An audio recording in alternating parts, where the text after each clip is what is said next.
Hey guys, welcome to your Wellness Wednesday. You're here with Chelsea Marie from chelseamariecoaching.com.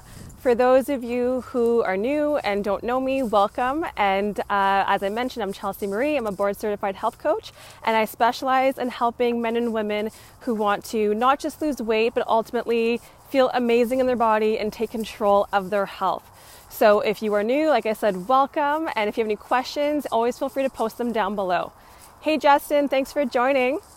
So today I want to share with you guys 4 tools that will help you to successfully accomplish your health and your fitness goals. So one thing I want to say before diving into these 4 tools is, number 1, congratulations for just even bringing awareness towards this goal. That is huge, especially with how much noise we are surrounded by every single day on social media, at work, and just how busy our lives are. Sometimes we don't always realize that there is something within us that is really craving and wanting to grow and wanting to change.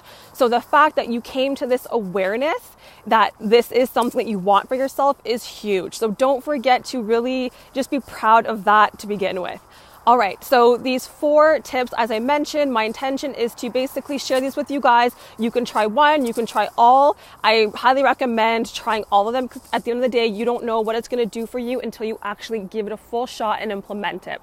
So my first tool for you guys is to practice finishing what you start. I know I hear this all the time from so many clients, and I myself used to be really bad for this. And one of the easiest ways to do this is to practice something as simple as making your bed first thing in the morning. So you go to bed, you hopefully are having a restful sleep, and then first thing in the morning or when you get out of bed, you make your bed. And the reason for this is because you are closing off that cycle. You are finishing what you start. Over years and years and years of maybe starting projects, whether that's around the household, whether it's starting different fitness goals or financial goals or whatever it is, when we get into the habit of not finishing what we start, we're actually, for one, creating a habit that we, in the end, will not finish what we start.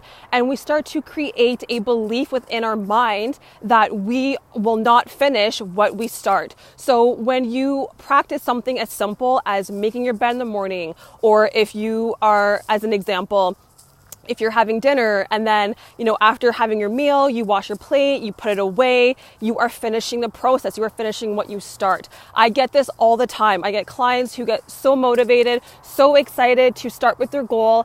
And then after that motivation runs out, after about halfway through, they realize, they start to self-sabotage and they don't know why. And they start to realize that, their whole entire life, they've had this habit where they just don't finish what they start. So once you've created that belief and that habit, then you have now trained your mind. Like, why would you, at the end of the day, transforming your body, picking up any new habit is going to require change. It is going to require being uncomfortable. It means that you are going to be adapting your body. It's going to be a process. So why would you put yourself through this process if you have taught yourself that no matter what, you're not even going to finish it. You're not going to go through with it. So that is why every single day, whatever it is that you do, by putting into practice simply just finishing what you start is going to train you that no matter what goal that you set for yourself, whether it's financial, whether it's with your health or your fitness, you will know that because you carry this throughout your entire life with all your habits, you know that you will carry through with it.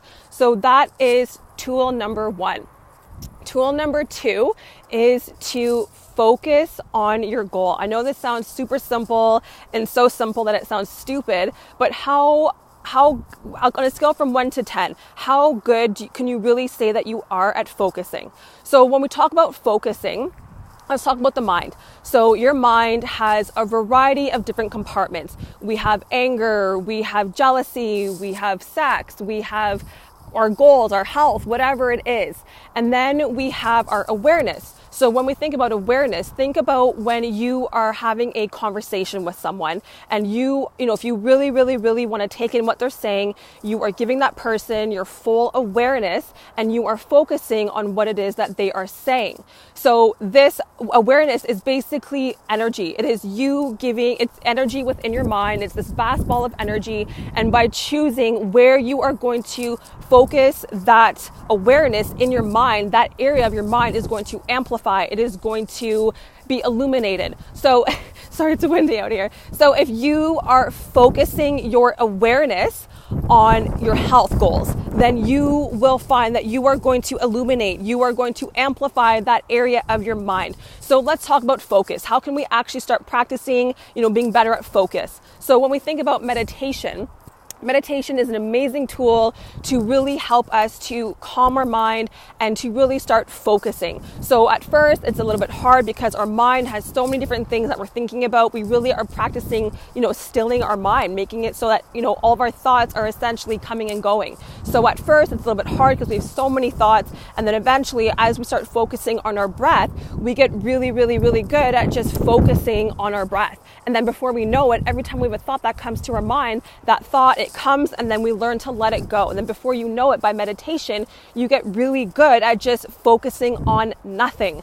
So that part is great. Meditation is amazing for that.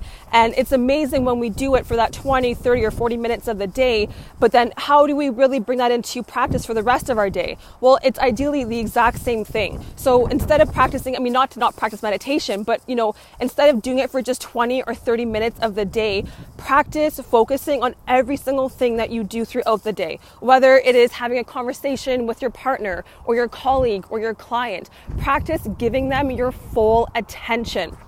The more you do this, the better you will get at just being able to practice focusing in general. And as I mentioned, the more at the end of the day, whatever you practice, you will get better at. That is a lot of practice. So if you want to get really good at accomplishing your fitness goal or your health goal, the more focus you give it, the more it will grow and the more you will succeed at it.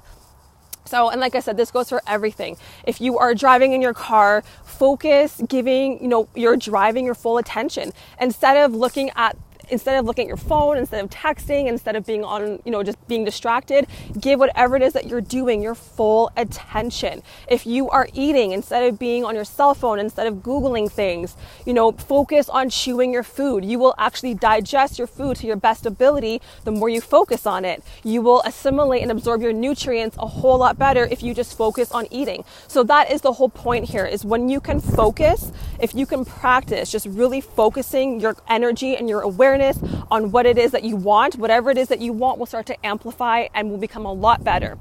So tool number 3 is you need to know your why.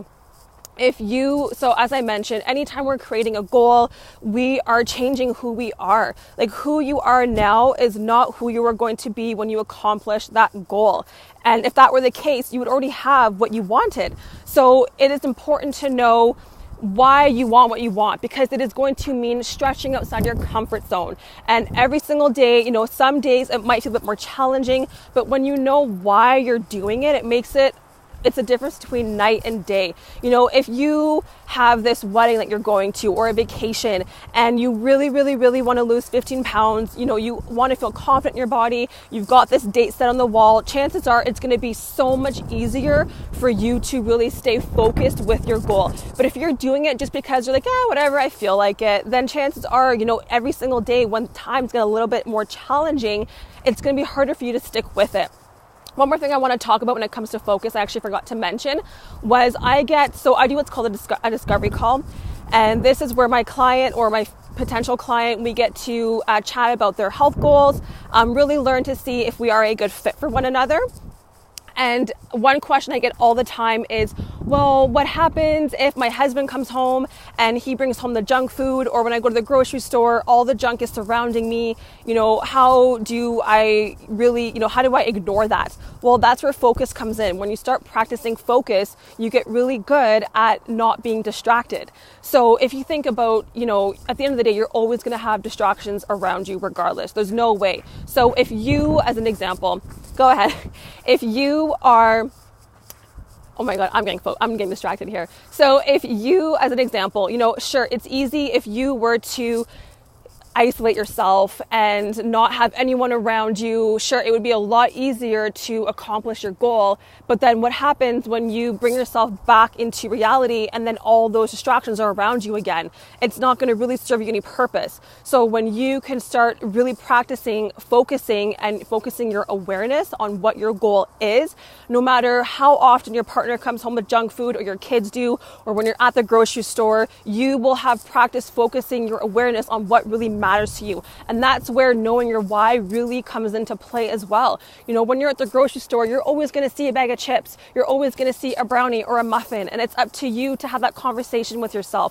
When you know your why, it's so much easier to talk to yourself and have that conversation and to say, okay, you know what? I know it tastes delicious, but at the end of the day, what I'm doing right now is more important to me, and I can have it, a month from now or a week from now. Or let's say you go out for a friend's birthday and it's an Italian place and you have some pizza or some pasta, and you know that you don't do well with pizza or pasta, but you're like, you know what the heck? It's a one in a lifetime kind of thing. I don't do it very often. Sure, you enjoy it. It's a great, you get to enjoy it. It's awesome. But then the next day you're like, well, maybe I want pasta again. Maybe I want pizza again. Well, at that point, it's like, okay, there was a purpose the night before because it was a celebration, but really, what is that really? Is that just a new habit that you're kind of getting back into? Or is it really, how is that really going to affect you? So when you know your why, and it makes it so much easier to really have that conversation to decide, okay, is this something that is really worth my health? Is this something that is really, is it going to affect my energy? Is it going to affect my sleep? You can really just have that conversation with yourself.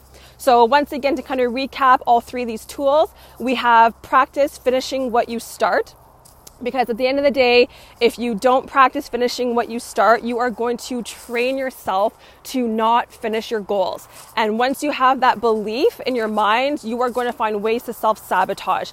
And then once you really just start practicing once you put into practice finishing what you start, you will have trained your mind, and you will know that no matter what goal you start, no matter how long it takes, you are a finisher. So you will have confidence in your own ability to follow through with that goal. And then tool number 2 is to practice focusing. And then number 3 is to know your why. So you understand why you are doing what you're doing every single day. Because as I mentioned, some days it's going to be easy. Some days it might feel a bit more like a struggle. But when you understand why you're doing it, it gives you purpose. And when you have purpose, you enjoy it a whole lot more. It doesn't feel like a struggle. It feels more like ease. And then it's a part of, transitioning into who you need to be in that time of that journey. Anyways, that is it for today. I hope you guys got some good tips from this. Let me know down below what you got from this, or if you have any tools that have really worked for you. Anyways, you guys have an amazing day. If you do have a goal right now, if you want to get healthy, if you want to just feel healthy but also feel fit in your body, and you are wanting to support, I would be more than happy to help you. So for those of you who don't know, I provide my clients with personalized meal plans based on their blood work, not their blood types, but their blood levels. So this means that we are checking your red blood cells, your white blood cells, your C-reactive protein, which is your inflammatory marks. So you have a food plan that is 100% tailored to you. This is going to help to reduce the inflammation, balance your hormones, and just really reset your metabolism and get everything back on track. So if that is your goal, then I would be more than happy to hop on a call with you to hear more about your goals, to really dive into what is maybe getting in the way, and then how we can move forward and get you on track with just feeling healthy and feeling fit and confident in your body again. Anyways, you guys have an amazing day, and I'll see you next week. Bye.